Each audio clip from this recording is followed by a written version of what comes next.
Bonjour, bienvenue dans les interviews de Cécile. Alors aujourd'hui, je suis ravie d'accueillir Céline Van Til. Bonjour Céline. Bonjour Cécile. Donc Céline, c'est une ancienne patiente de mon service, la neurorééducation à Genève. On reçoit des patients notamment qui ont vécu des gros traumatismes crânio-cérébraux, des réveils de coma entre autres, mais pour l'instant c'est ça qui nous intéresse aujourd'hui. Donc Céline en 2008 a eu un grave accident de cheval, elle va nous en parler et c'est comme ça que je l'ai rencontrée. Alors je sais que ton histoire a fait pas mal le tour des médias, j'ai vu plein de choses, mais je pense que c'est important qu'on retrace un peu justement ce parcours qui a été quand même un dur combat pour toi, pour justement parce qu'on a un message qui nous tient à cœur toutes les deux, c'est de montrer qu'il y a toujours de l'espoir, qu'on peut recréer une vie satisfaisante et puis vraiment d'aller chercher en nous la foi en soi, la foi en ses ressources insoupçonnées, tout ce qu'elle a redécouvert peut-être ou découvert, elle nous en dira peut-être plus. Et c'est vraiment ce message-là qu'on veut faire passer à tous ceux qui sont en train de vivre une épreuve aussi dure que ce qu'elle a traversé. Donc voilà notre message qu'on veut faire passer. Donc on va reparler de cet accident qui a eu lieu en 2008. Comment tu as envie d'expliquer un peu cet accident? Comment tu l'expliquerais toi? Moi j'étais tout simplement très très jeune, j'avais 17 ans. 17 ans. Ouais, je m'entraînais pour l'équitation, j'étais en équipe nationale avec les juniors à l'époque. Tout se passait bien et dans la vie j'avais des facilités à l'école. Donc, tout était assez simple pour moi. J'avais jamais vécu de grandes difficultés ou de grands obstacles qui a traversé mon chemin. Et là, d'une minute à l'autre, c'est la vie qui a basculé. D'accord, ouais.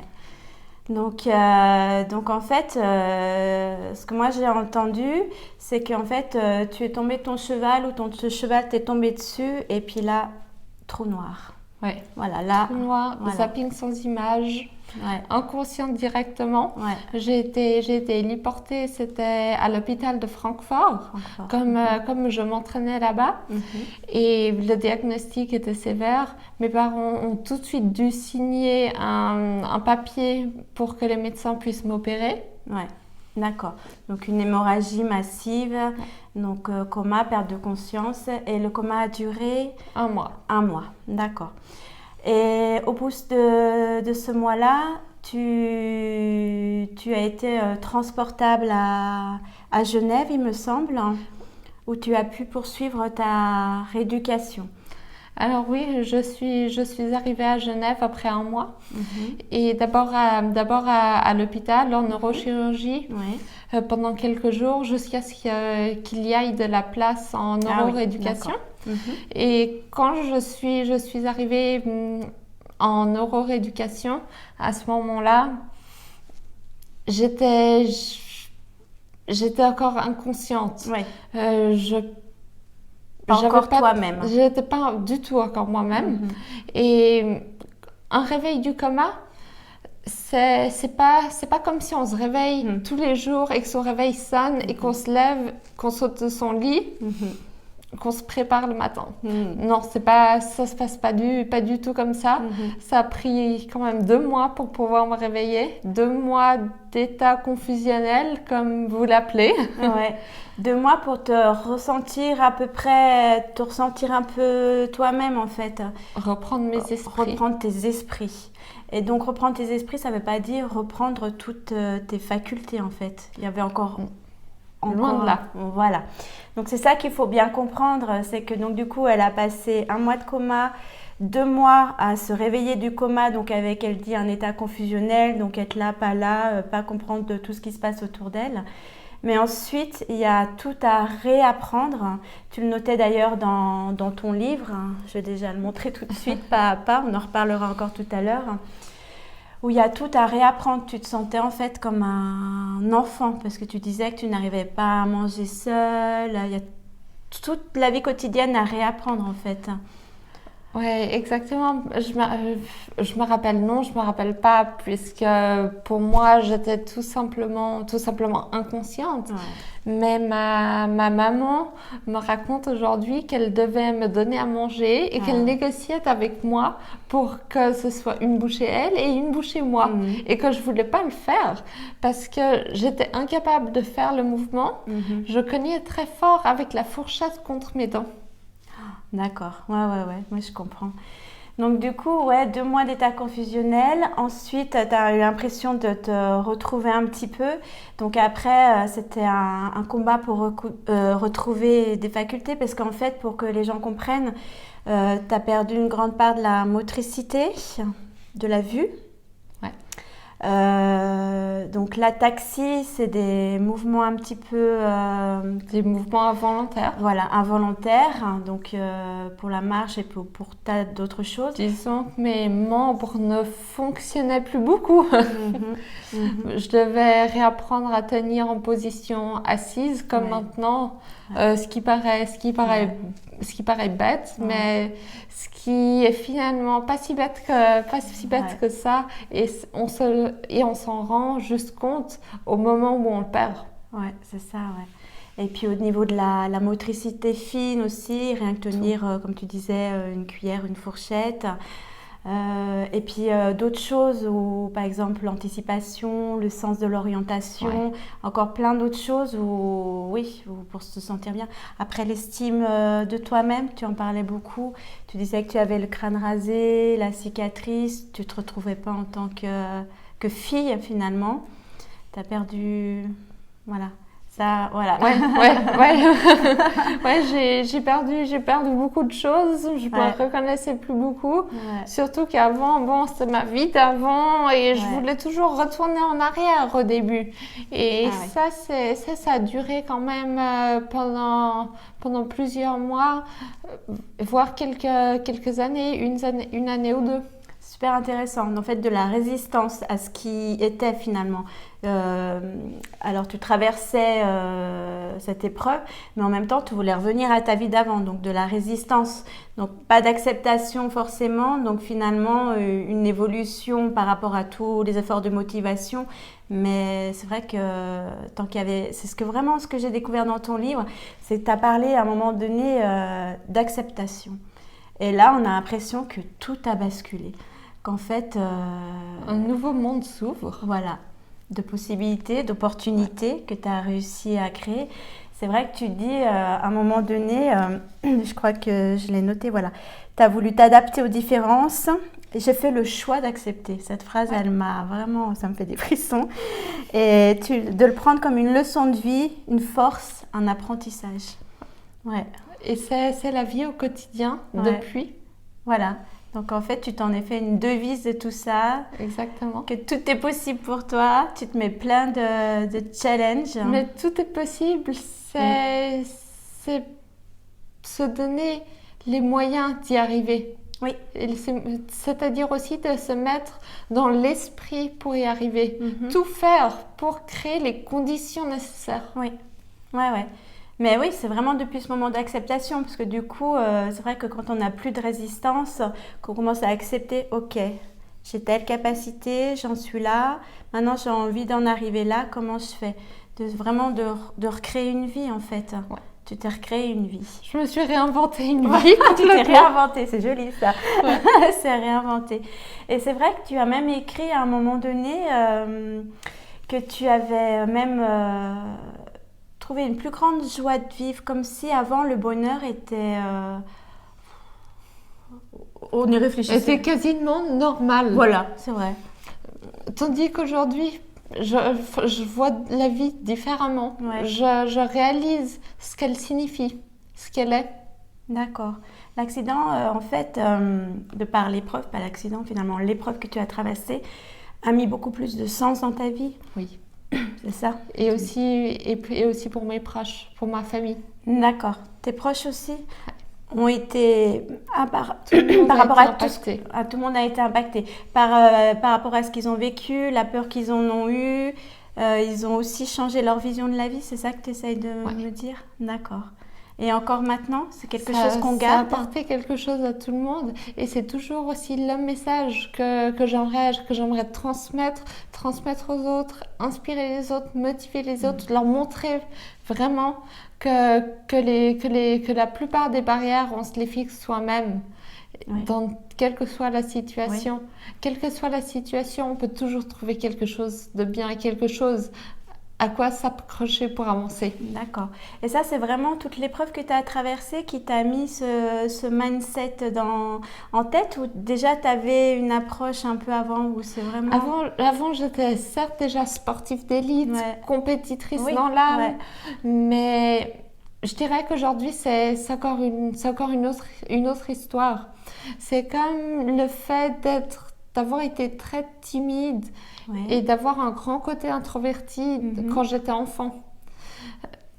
Aujourd'hui, ceux qui me connaissent, ils ne me croiront pas. D'accord. Mais oui, c'est comme ça. L'accident m'a surtout permis de faire un grand travail sur moi-même. D'accord.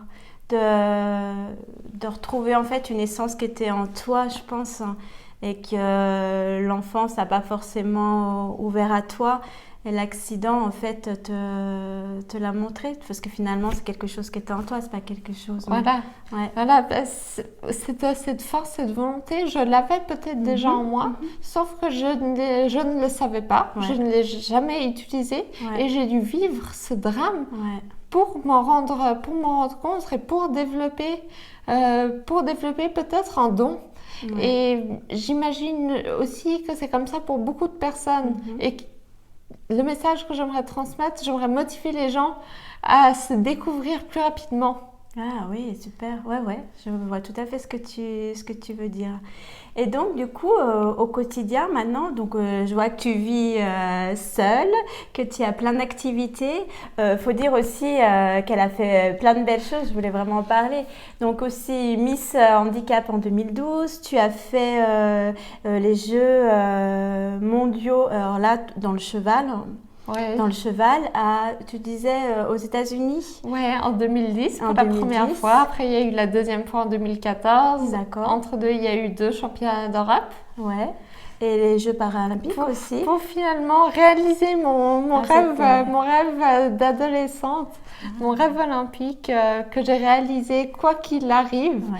Pour moi, la barrière n'existe pas et l'accident n'était pas une raison de ne pas poursuivre mes rêves. Donc, d'une manière ou d'une autre, j'y suis arrivée. J'y suis arrivée, j'ai pu aller aux Jeux paralympiques à Rio.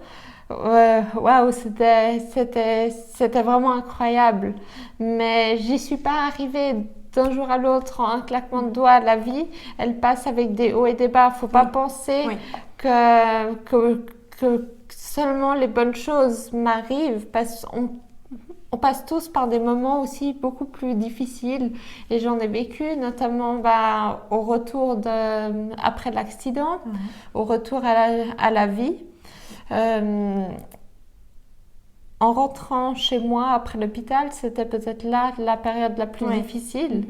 C'est la période où j'ai été confrontée à nouveau avec le monde extérieur, où j'ai dû sortir de chez moi et où surtout d'anciens souvenirs me sont remontés à la surface, notamment celle d'une agression, pourquoi j'ai eu toujours très peur en fait des hommes quand j'étais seule dans la rue. D'accord, ok.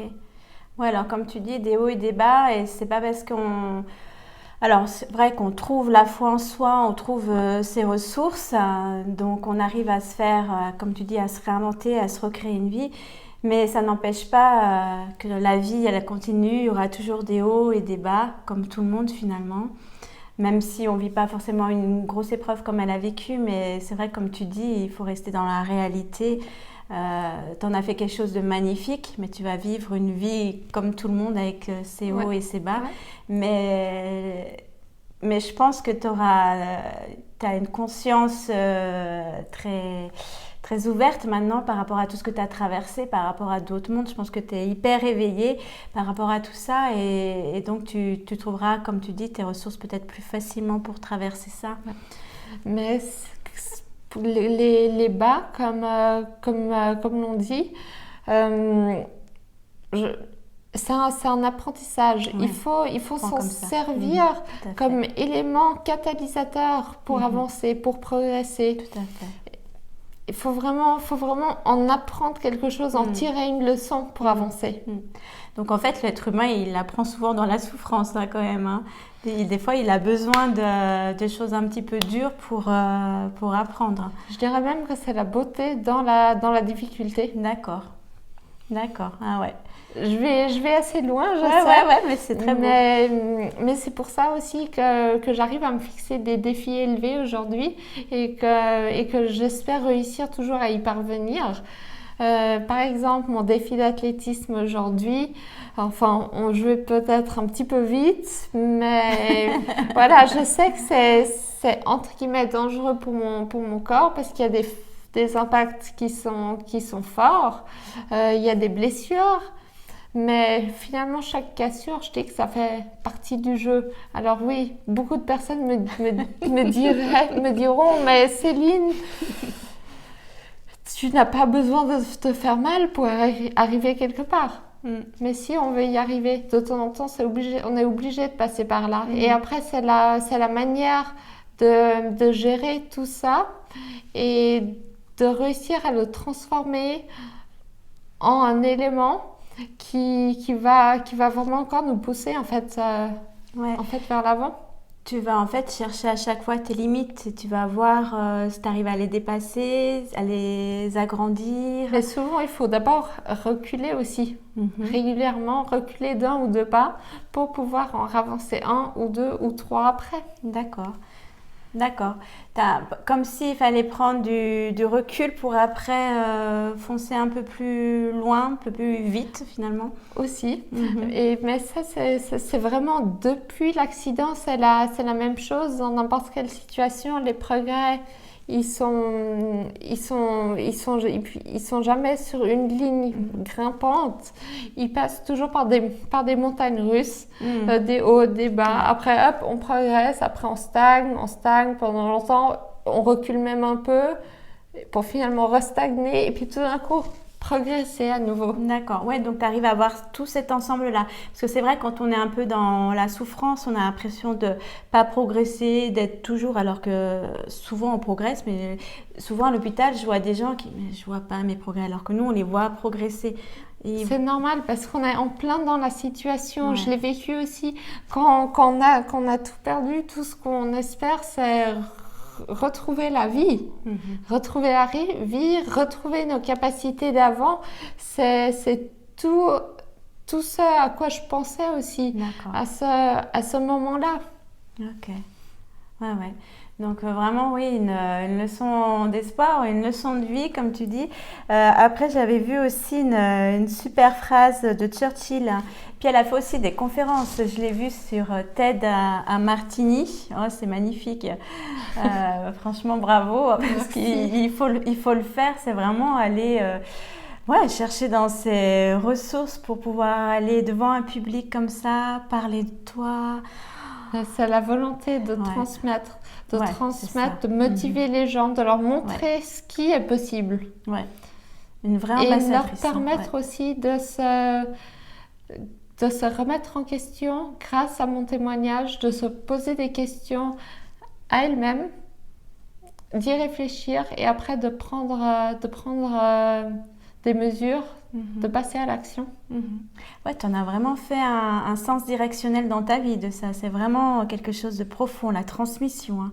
C'est la passion d'aider. Voilà, c'est ça. C'est tout ce que la souffrance peut-être que tu as traversé pendant cette épreuve. Il faut en faire quelque chose. Je veux donner quoi. Vous m'avez tellement aidé. Les personnes, mon entourage étaient toujours là. J'ai une maman qui est incroyable. Ouais. Donc tout ce que je peux faire, ou le minimum de ce que je peux faire selon la manière de laquelle on aimerait le voir, c'est redonner cette énergie aux autres. D'accord. Et puis je pense que tu reçois aussi du coup beaucoup, parce que finalement, tu fais plein de belles choses ces temps. T'as eu, par exemple, quelle est ton activité? Je sais que tu as monté une association. Tu peux nous en parler un peu? Alors, l'association, oui, c'est mon bébé. Je suis la fondatrice et je me suis réunie avec plusieurs personnes et on a formé un comité. Ouais. Et là, le défi a commencé. C'est l'association Tout est possible. Ah, c'est d'accord. Ouais, qui super. porte ma philosophie de vie en fait. Ouais, c'est clair. Et qui soutient et accompagne des sportifs en situation de handicap du début de la compétition jusqu'au plus haut niveau, donc jusqu'au niveau paralympique. D'accord. Et la motivation, elle est là, l'énergie, ce qu'on aimerait transmettre vers le monde extérieur. Donc la démarche, elle a aussi une influence ou un impact sur les thèmes de l'inclusion des personnes en situation de handicap, sur la sensibilisation, en montrant tout ce qui est possible, en changeant la vision des personnes sur le handicap. D'accord. Donc vraiment un message pour les gens extérieurs. Et aussi, tu disais une aide pour les personnes elles-mêmes. Par exemple, les accompagner aux jeux qu'ils ont rêvé de faire, des choses comme ça ou comment concrètement les accompagner au travers de conseils tout au long de leur activité sportive.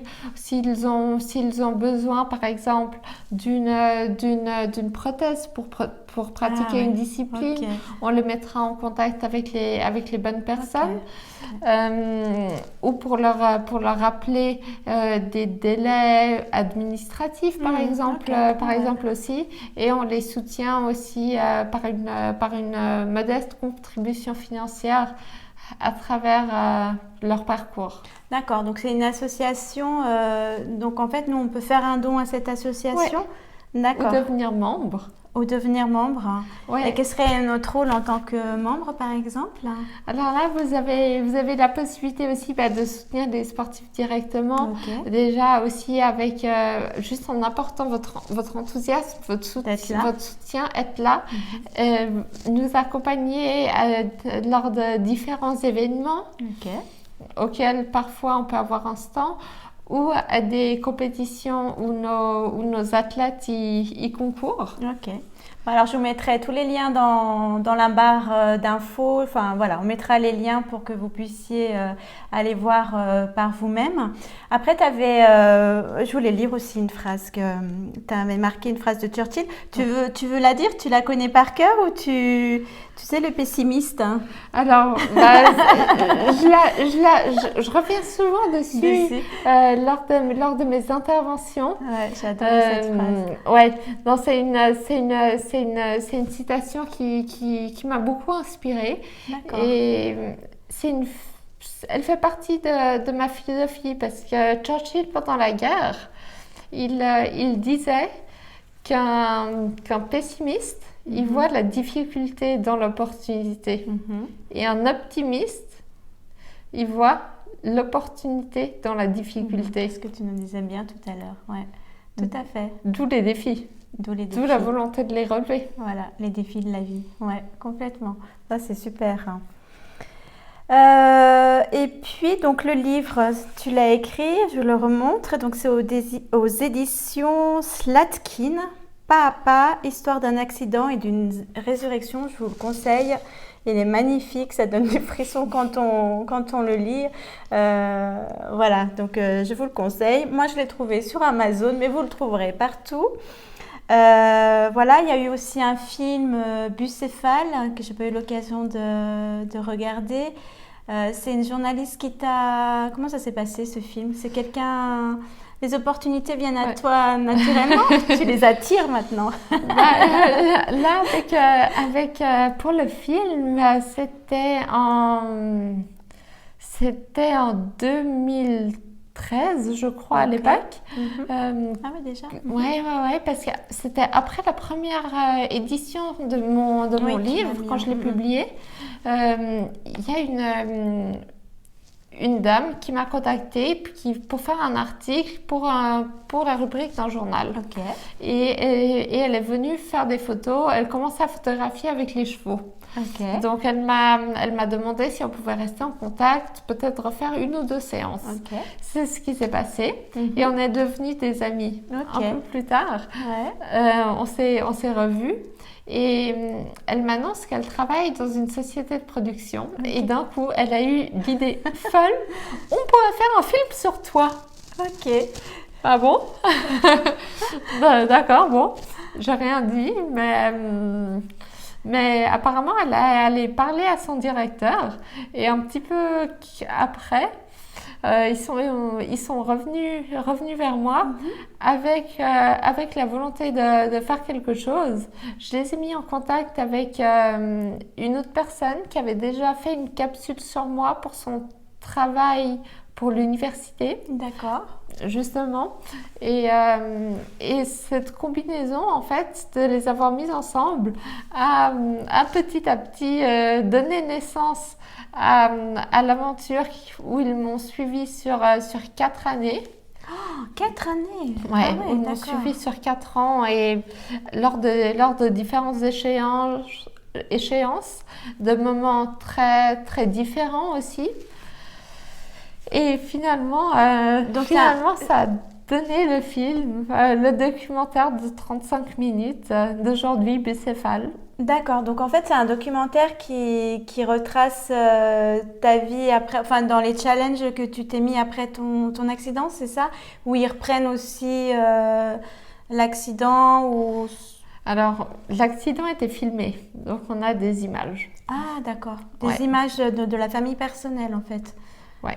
Ok. Ouais. Donc il y a eu quelques images comme ça pour comprendre, oui, Voilà. je vois à peu près ce que ça Voilà, donnerait donc comme documentaire. j'ai pu reconstruire l'histoire aussi pour moi-même. Ah, du coup, Et puis on avait encore quelques images d'une séance de physiothérapie, d'accord. 7 ou 8 mois après l'accident. Ah, super ce film, ouais, ça doit être un très beau Donc documentaire. c'est des petites interactions qui donnent un aperçu de ce Ce que tu as traversé. que j'ai traversé, de la situation du moment. D'accord. Puis toi, tu dis que ça t'a permis de retracer un peu ce fil rouge, en fait. C'est chouette. D'accord. Bon, bah super. Après, donc là, après, j'ai carrément envie de lire tout le dernier chapitre, tellement c'est magnifique. Je dis des phrases comme ça. Elle dit que l'épreuve l'a rendue forte. Et vraiment, le message qu'elle veut... J'en perds ma voix, ça m'émeut un peu, en fait. Le message de transmission qu'elle veut faire passer, le message d'espoir, le message de vraiment de soutien aux autres, à tous ceux qui vivent ça. Et elle parle d'être ambassadrice. Ouais, voilà. Et j'avais vraiment je la retrouve plus, mais je pense qu'on va terminer sur sa nouvelle philosophie que tout est possible. En fait, elle dit plus qu'une devise, elle parle d'état d'esprit. Comme elle dit, elle a décidé de sortir que de positif dans sa vie. Et vraiment, elle veut aider les autres à traverser leurs difficultés, à trouver leurs ressources, à leur montrer qu'il y a un après en fait qui vaut le coup, comme toi ce que tu réalises. Je ne sais pas si tu as quelque chose d'autre de plus à dire. Je pense que le message, on a réussi à le faire passer. Est-ce que tu as une phrase en plus, un dernier message? Je dirais que c'est la passion de la vie. C'est la passion de la vie qu'il faut ressentir dans sa globalité. Tu t'es reconnecté en fait à une joie de vivre, à quelque chose à la vie, tout simplement. À la vie. Ouais, tu t'es vraiment... De toute façon, ça se voit dans ton visage, dans tes yeux. Tu rayonnes. Vraiment, tu es un exemple, même pour moi, ouais. Parce que même si on ne traverse pas forcément des épreuves difficiles, finalement, c'est un message universel que tu passes. De se reconnecter à sa source de vie pour en faire... n'importe qui, dans n'importe quelle situation.